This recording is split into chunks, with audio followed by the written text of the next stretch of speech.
Facts Concerning the Late Arthur Jermyn and His Family by Howard Philips Lovecraft. Part 1. Life is a hideous thing, and from the background behind what we know of it peer demoniacal hints of truth which make it sometimes 1,000-fold more hideous. Science, already oppressive with its shocking revelations, will perhaps be the ultimate exterminator of our human species, if separate species we be, for its reserve of unguessed horrors could never be borne by mortal brains if loosed upon the world. If we knew what we are, we should do as Sir Arthur Jermyn did, and Arthur Jermyn soaked himself in oil and set fire to his clothing one night. No one placed the charred fragments in an urn, or set a memorial to him who had been, for certain papers and a certain boxed object were found, which made men wish to forget. Some who knew him do not admit that he ever existed. Arthur Jermyn went out on the moor and burned himself after seeing the boxed object which had come from Africa. It was this object, and not his peculiar personal appearance, which made him end his life. Many would have disliked to live if possessed of the peculiar features of Arthur Jermyn, but he had been a poet and a scholar and had not minded. Learning was in his blood, for his great-grandfather, Sir Robert Jermyn, Baronet, had been an anthropologist of note, whilst his great-great-great-grandfather, Sir Wade Jermyn, was one of the earliest explorers of the Congo region, and had written eruditely of its tribes, animals, and supposed antiquities. Indeed, old Sir Wade had possessed an intellectual zeal amounting almost to a mania, his bizarre conjectures on a prehistoric pale Congolese civilization earning him much ridicule when his book Observations on the Several Parts of Africa was published. In 1765, this fearless explorer had been placed in a madhouse at Huntingdon. Madness was in all the Germans, and people were glad there were not many of them. The line put forth no branches, and Arthur was the last of it. If he had not been, one cannot say what he would have done when the object came. The Germans never seemed to look quite right. Something was amiss, though Arthur was the worst, and the old family portraits in Jermyn House showed fine faces enough before Sir Wade's time. Certainly, the madness began with Sir Wade, whose wild stories of Africa were at once the delight and terror of his few friends. It showed in his collection of trophies and specimens, which were not such as a normal man would accumulate and preserve, and appeared strikingly in the seclusion in which he kept his wife. The latter, he had said, was the daughter of a Portuguese trader whom he had met in Africa, and did not like the English ways. She, with an infant son born in Africa, had accompanied him back from the second and longest of his trips, and had gone with him on the third and last, never returning. No one had ever seen her closely, not even the servants, for her disposition had been violent and singular. During her brief stay at Jermyn House, she occupied a remote wing, and was waited on by her husband alone. Sir Wade was, indeed, most peculiar in his solicitude for his family, for when he returned to Africa, he would permit no one to care for his young son, save a lone woman from Guinea. Upon coming back, after the death of Lady Jermyn, He himself assumed complete care of the boy. But it was the talk of Sir Wade, especially when in his cups, which chiefly led his friends to deem him mad. In a rational age like the 18th century, it was unwise for a man of learning to talk about wild sights and strange scenes under a Congo moon, of the gigantic walls and pillars of a forgotten city, crumbling and vine-grown, and of damp, silent stone steps leading interminably down into the darkness of abysmal treasure vaults and inconceivable catacombs. Especially was it unwise to rave of the living things that might haunt such a place, of creatures half of the jungle and half of the impiously aged city, fabulous creatures which even a Pliny might describe with skepticism, things that might have sprung up after the great apes had overrun the dying city with the walls and the pillars, the vaults and the weird carvings.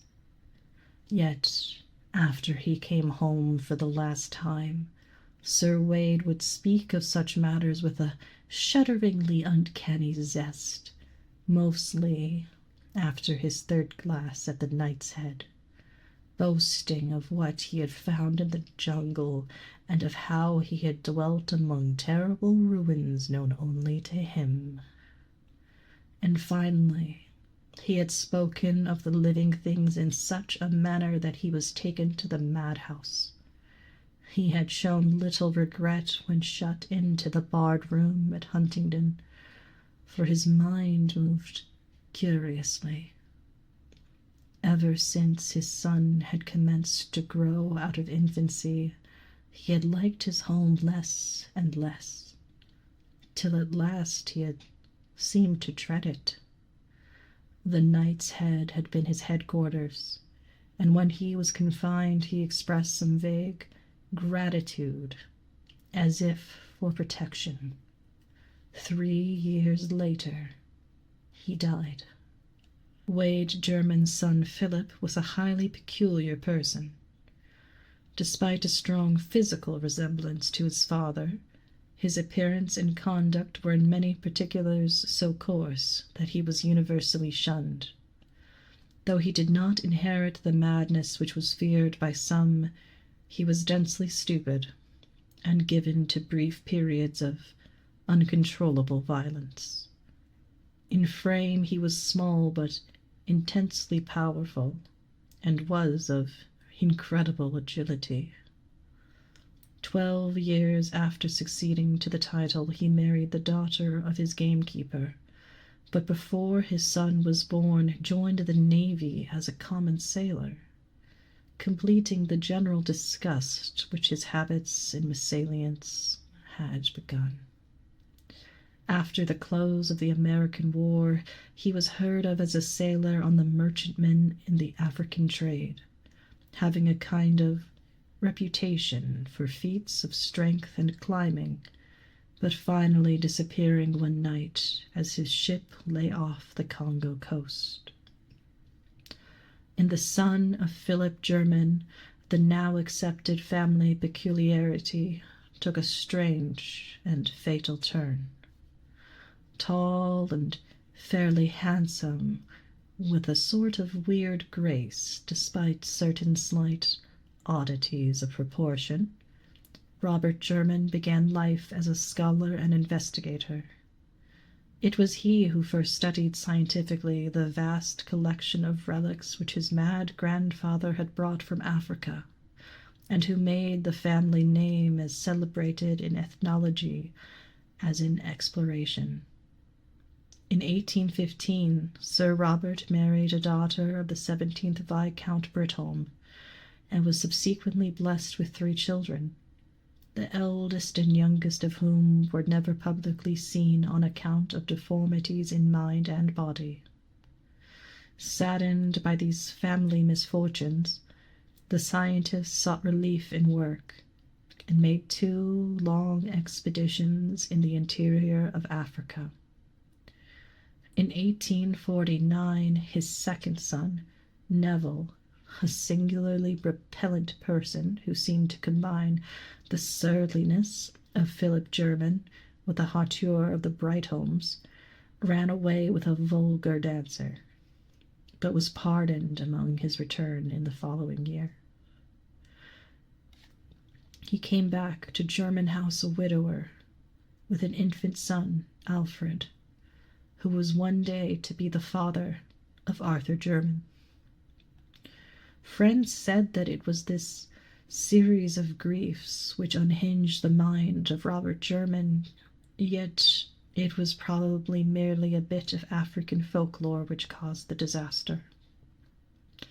The elderly scholar had been collecting legends of the Onga tribes near the field of his grandfathers and his own explorations, hoping in some way to account for Sir Wade's wild tales of a lost city peopled by strange hybrid creatures. A certain consistency in the strange papers of his ancestor suggested that the madman's imagination might have been stimulated by native myths.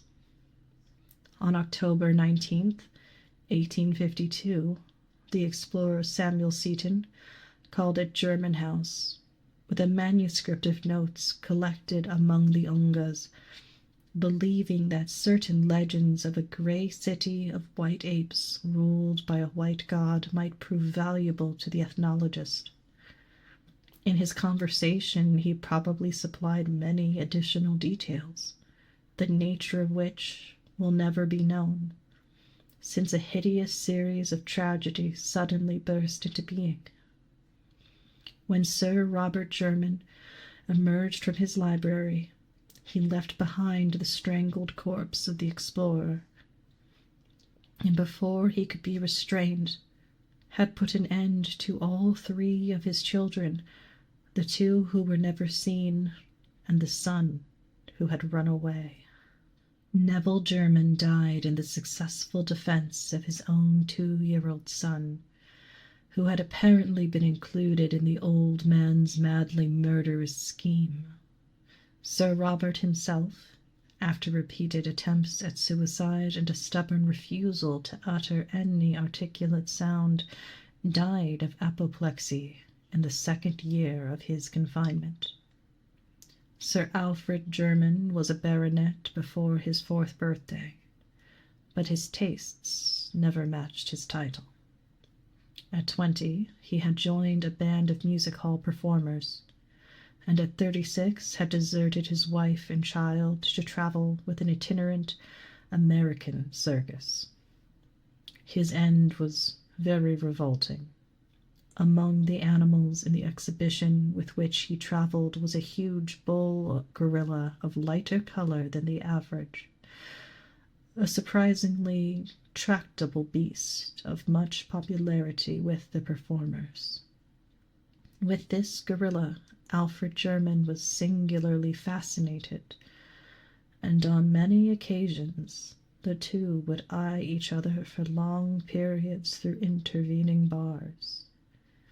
Eventually, Jermyn asked and obtained permission to train the animal, astonishing audiences and fellow performers alike with his success.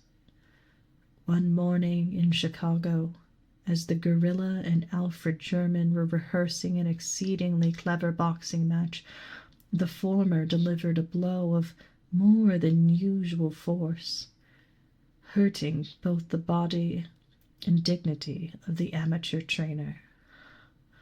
Of what followed, members of the greatest show on earth do not like to speak.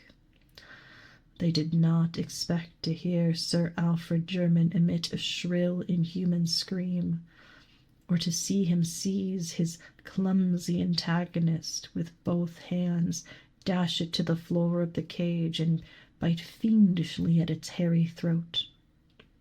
The gorilla was off of its guard, but not for long, and before anything could be done by the regular trainer, the body, which had belonged to a baronet, was past recognition.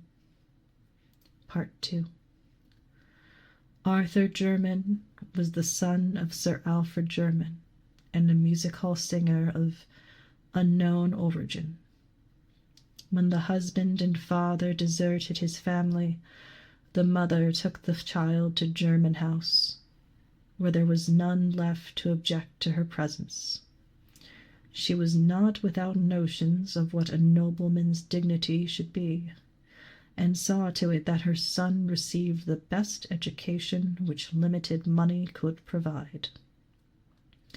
The family resources were now sadly slender, and Jermyn House had fallen into woeful disrepair.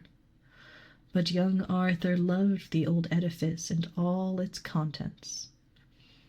He was not like any other Jermyn who had ever lived, for he was a poet and a dreamer. Some of the neighboring families who had heard tales of old Sir Wade Jermyn's unseen Portuguese wife declared that her Portuguese blood must be showing itself, but most persons merely sneered at his sensitivity to beauty, attributing it to his music hall mother, who was socially unrecognized. The poetic delicacy of Arthur Jermyn was the more remarkable because of his uncouth personal appearance.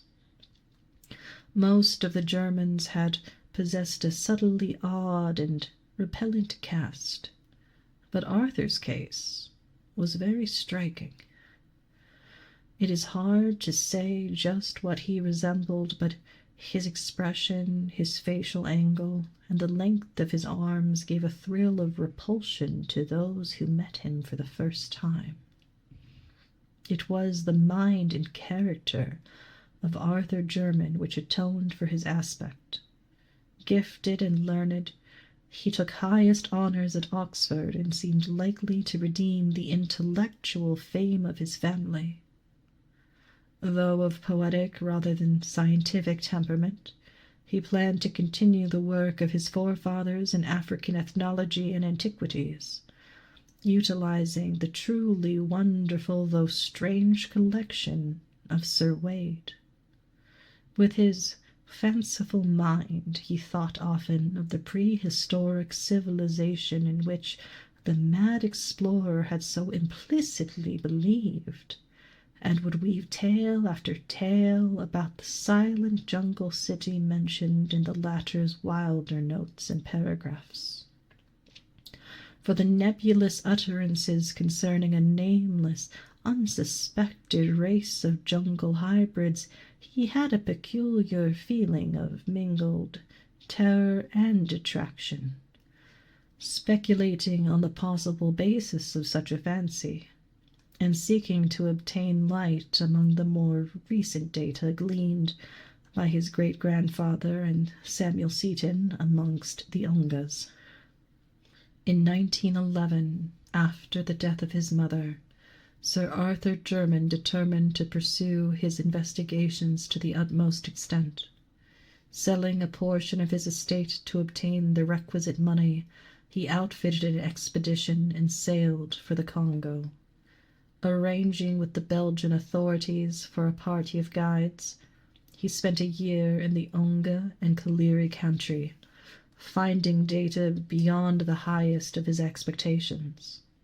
Among the Kaliris was an aged chief called Mwanu, who possessed not only a highly retentive memory, but a singular degree of intelligence and interest in old legends. This ancient confirmed every tale which Jermyn had heard, adding his own account of the stone city and the white apes as it had been told to him. According to Mwanu, the grey city and the hybrid creatures were no more, having been annihilated by the warlike Mbongus many years ago. This tribe, after destroying most of the edifices and killing the live beings, had carried off the stuffed goddess which had been the object of their quest.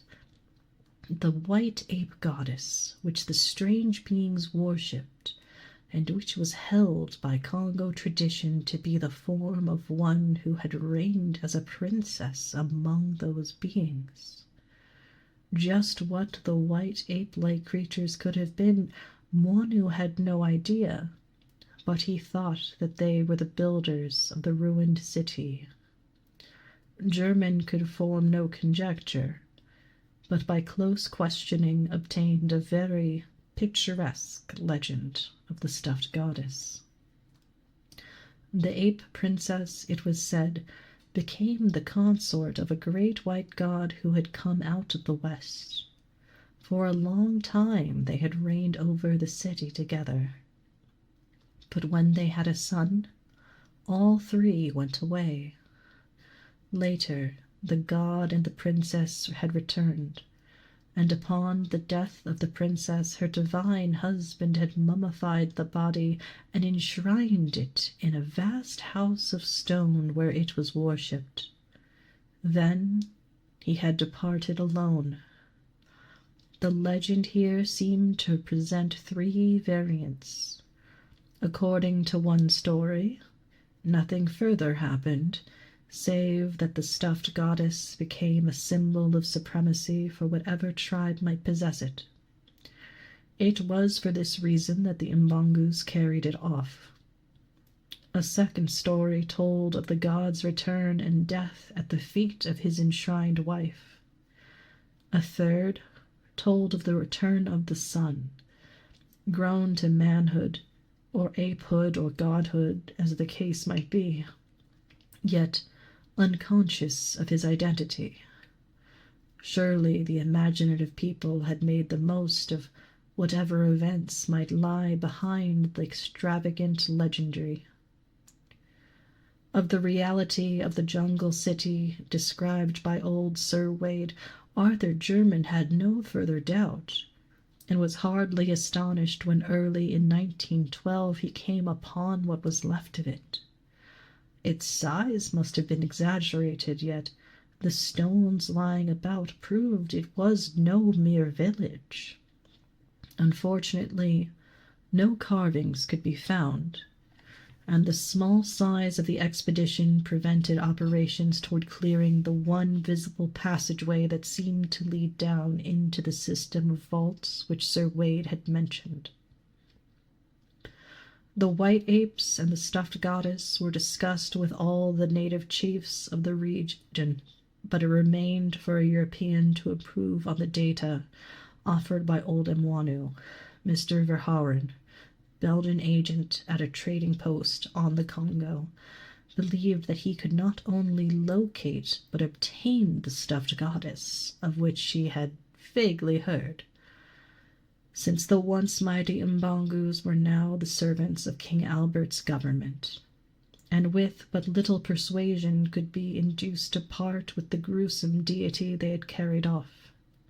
When Jermyn sailed for England, therefore, it was with the exultant probability that he would, within a few months, receive a priceless ethnological relic confirming the wildest of his great-great-great-grandfather's narratives. That is, the wildest which he had ever heard. Countrymen near Jermyn House had perhaps heard wilder tales handed down from ancestors who had listened to Sir Wade around the tables of the Knight's Head. Arthur Jermyn waited very patiently for the expected box, meanwhile studying with increased diligence the manuscripts left by his mad ancestor. He began to feel closely akin to Sir Wade, and to seek relics of the latter's personal life in England, as well as of his African adventures. Oral accounts of the mysterious and secluded wife had been numerous, but no tangible relic of her stay at Jermyn House remained. Jermyn wondered what circumstance had prompted or permitted such an effacement, and decided that the husband's insanity was the prime cause. His great-great-great-grandmother, he recalled, was said to have been the daughter of a Portuguese trader in Africa. No doubt her practical heritage and superficial knowledge of the Dark Continent had caused her to flout Sir Wade's talk of the interior, a thing which such a man would not be likely to forgive. She had died in Africa, perhaps dragged thither by a husband determined to prove what he had told. But as Jermyn indulged in these reflections, he could not but smile at their futility, a century and a half after the death of both of his strange progenitors. In June 1913, a letter arrived telling of the finding of the stuffed goddess. It was, the Belgian averred, a most extraordinary object, an object quite beyond the power of a layman to classify. Whether it was human or simian only a scientist could determine, and the process of determination would be greatly hampered by its imperfect condition. Time and the Congo climate are not kind to mummies, especially when their preparation is as amateurish as seemed to be the case here. Around the creature's neck had been found a golden chain bearing an empty locket on which were armorial designs, no doubt some hapless traveller's keepsake taken by the Mbagus and hung upon the goddess as a charm. In commenting on the contour of the mummy's face, the Belgian suggested a whimsical comparison, or rather expressed a humorous wonder just how it would strike his correspondent, but was too much interested scientifically to waste many words in levity. The stuffed goddess, wrote the Belgian, would arrive duly packed about a month after receipt of the letter. The boxed object was delivered at Jermyn House on the afternoon of August 3rd, 1913, being conveyed immediately to the large chamber which housed the collection of African specimens as arranged by Sir Robert and Arthur. What ensued can best be gathered from the tales of servants and from things and papers later examined. Of the various tales, that of the family butler is the most ample and coherent. According to this trustworthy man, Sir Arthur Jermyn dismissed everyone from the room before opening the box, though the instant sound of hammer and chisel showed that he did not delay the operation. Nothing was heard for some time. Just how long the butler cannot exactly estimate, but it was certainly less than a quarter of an hour later that the horrible scream, undoubtedly in Jermyn's voice, was heard. Immediately afterward, Jermyn emerged from the room, rushing frantically toward the front of the house as if pursued by some hideous enemy. The expression on his face, a face ghastly enough in repose, was beyond description. When near the front door he seemed to think of something, and turned back in his flight, finally disappearing down the stairs to the cellar. The servants were utterly dumbfounded, and watched at the head of the stairs, but their master did not return. A smell of oil was all that came up from the regions below. After dark, a rattling was heard at the door leading from the cellar into the courtyard, and a stable boy saw Arthur Jermyn, glistening from head to foot with oil and redolent of that fluid, steal furtively out and vanish on the black moor surrounding the house. Then, in an exaltation of supreme horror, everyone saw the end. A spark appeared on the moor, a flame arose, and a pillar of human fire reached to the heavens. The House of Jermyn no longer existed. The reason why Arthur Jermyn's charred fragments were not collected and buried lies in what was found afterward, principally the thing in the box. The stuffed goddess was a nauseous sight, withered and eaten away, but it was clearly a mummified white ape of some unknown species, less hairy than any recorded variety, and infinitely nearer mankind, quite shockingly so. Detailed description would be rather unpleasant, but two salient particulars must be told, for they fit in revoltingly with certain notes of Sir Wade Jermyn's African expeditions, and with the Congolese legends of the White God and the Ape Princess. The two particulars in question are these: the arms on the golden locket about the creature's neck were the German arms, and the jocose suggestion of the Belgian about a certain resemblance is connected with the shriveled face applied with vivid, ghastly, and unnatural horror to none other than the sensitive Arthur Jermyn, great-great-great-grandson of Sir Wade Jermyn and an unknown wife. Members of the Royal Anthropological Institute burned the thing and threw the locket into a well, and some of them do not admit that Arthur Jermyn ever existed.